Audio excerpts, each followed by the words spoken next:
Hi అండి, అందరికీ నమస్తే. ఈరోజు మనం వరమహాలక్ష్మి అమ్మవారికి శారీ అనేది ఎలా కట్టుకోవాలి, ఆ వ్రతం రోజున చాలా సింపుల్గా కలసంతో పాటుగానే చిన్నగా మనం అమ్మవారిని ఏ విధంగా శారీ అనేది కట్టుకోవాలో మనం తెలుసుకుందాం. అయితే మనం పెద్ద శారీ కూడా అవసరం లేదు, చిన్న బ్లౌజ్ పీస్ అయితే సరిపోతుంది. ఏదైనా బోర్డర్ ఉన్నదైతే ఇంకా చాలా లుక్ అనేది బాగుంటుంది. అయితే ఈ శారీ అనేది కూడా మనం ఎక్కువ టెన్షన్ పడకుండా చాలా సింపుల్గా అయితే చేసుకోవచ్చు. ఎలా చేయాలి అనేది ఈ వీడియోలో మీ అందరికీ కూడా చూపిస్తాను. ఎక్కడ కూడా వీడియోని అయితే స్కిప్ చేయకండి.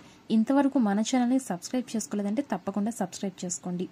ముందుగా మనం ఒక ప్లేట్ తీసుకుని ఒక ప్లేట్లో కొంచెం ఒక ప్లేట్ తీసుకుని ప్లేట్లో 3 దోసెలు బియ్యం పోసుకోవాలి. దానిలో కాస్త పసుపు కుంకుమ వేసుకోవాలి. ఆ తర్వాత దాని మీద ఒక చెంబు పెట్టుకోండి. దానిలో కాస్త బియ్యం కానీ నీళ్లు కానీ ఏదైనా సరే పోసుకోవచ్చు. దానిపైన మనం కలసం నిర్మించుకునేటువంటి చెంబు రాగి లేదా ఇత్తడి లేదా వెండి, వీటిల్లో ఏ చెంబు అయినా సరే తీసుకోండి. నేనైతే ఇక్కడ ఇత్తడి చెంబుని తీసుకుంటున్నాను. ఈ ఇత్తడి చెంబుకి మనం చుట్టూరు కూడా పసుపు రాసి కుంకుమ బొట్లు పెట్టుకోవాలి. నేనైతే మీకు నార్మల్గా చూపిస్తున్నాను కాబట్టి పసుపు బొట్లు అవేవి పెట్టడం లేదు. ఇక మనం ఈ కలశం పైన కొబ్బరికాయని కూడా పెట్టుకోవాలి. ఇప్పుడు అమ్మవారికి మనం శారీ అనేది ఎలా కట్టుకోవాలి, ఎలా ఫోల్డ్ చేయాలో చూపిస్తాను. అయితే ఇక్కడ ఒక బ్లౌజ్ పీస్ తీసుకోండి. ఎక్కువ అమ్మవారికి గ్రీన్ కలర్ అంటే చాలా ఇష్టం కాబట్టి గ్రీన్ తీసుకున్నాను. కాబట్టి మీకు కూడా వీలైతే గ్రీన్ కలర్ తీసుకోండి. లేదు అంటే వేరే పసుపు రంగు కానీ ఎరుపు రంగు కానీ పింక్ కలర్ కానీ తీసుకోవచ్చు. అయితే ఇలా చిన్న చిన్న స్టెప్స్గా ఫోల్డ్ చేసుకుంటే కుచ్చులు కూడా మనకి బాగా వస్తాయి అన్నమాట. చాలా ఈజీగా ఉంటుంది. ఈ విధంగా చిన్న చిన్న స్టెప్స్ అయితే పెట్టుకోండి.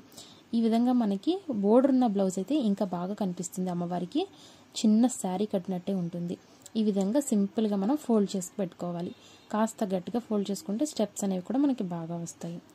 ఇప్పుడు మనం అమ్మవారికి హ్యాండ్స్ అనేది బ్యాలెన్స్ చేసుకోవడానికి ఒక స్టిక్ అనేది తీసుకుని దాన్ని మనం చెంబుకి కట్టేసుకోవాలన్నమాట. కాస్త గట్టిగా కట్టుకోండి, జారిపోకుండా.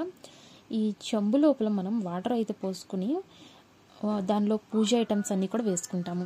ఇలా మనం ఇప్పుడు ఫోల్డ్ చేసి పెట్టుకున్నటువంటి ఈ బ్లౌజ్ పీస్ని తీసుకువెళ్ళి మనం ఆ చెంబు మీద పెట్టేసుకోవాలి. ఇలా అడ్జస్ట్ చేసుకుంటూ ఉంటే సరిపోతుంది.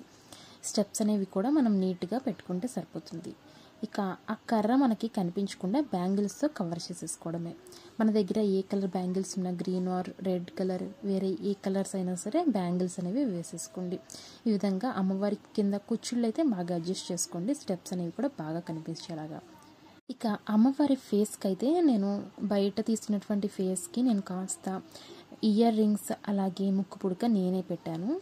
అలాగే అమ్మవారికి కుంకుమ కూడా నేనే పెట్టాను.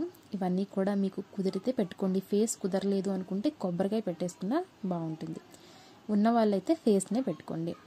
ఆ ఫేస్ వెనకాల కొబ్బరికాయ పెట్టేసి నీట్గా కట్టేసుకోవాలి. నేను జస్ట్ అలా అడ్జస్ట్ చేస్తాను. కొబ్బరికాయ అయితే నేను తీసుకోలేదు.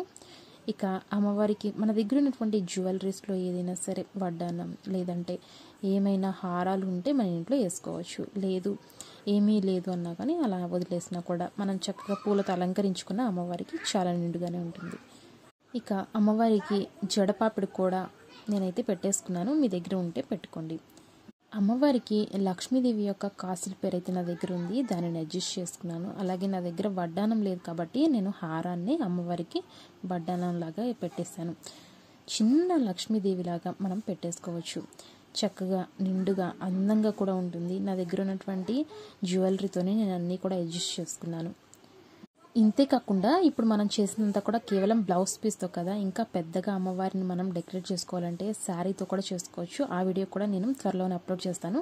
తప్పకుండా మిస్ కాకుండా చూడండి.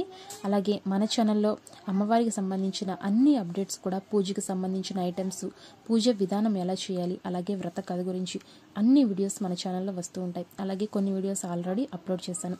తప్పకుండా విజిట్ చేసి మన ఛానల్ని చూస్తూ ఉండండి. అడ్వాన్స్గా అందరికీ కూడా వరలక్ష్మీదేవి యొక్క శుభాకాంక్షలు.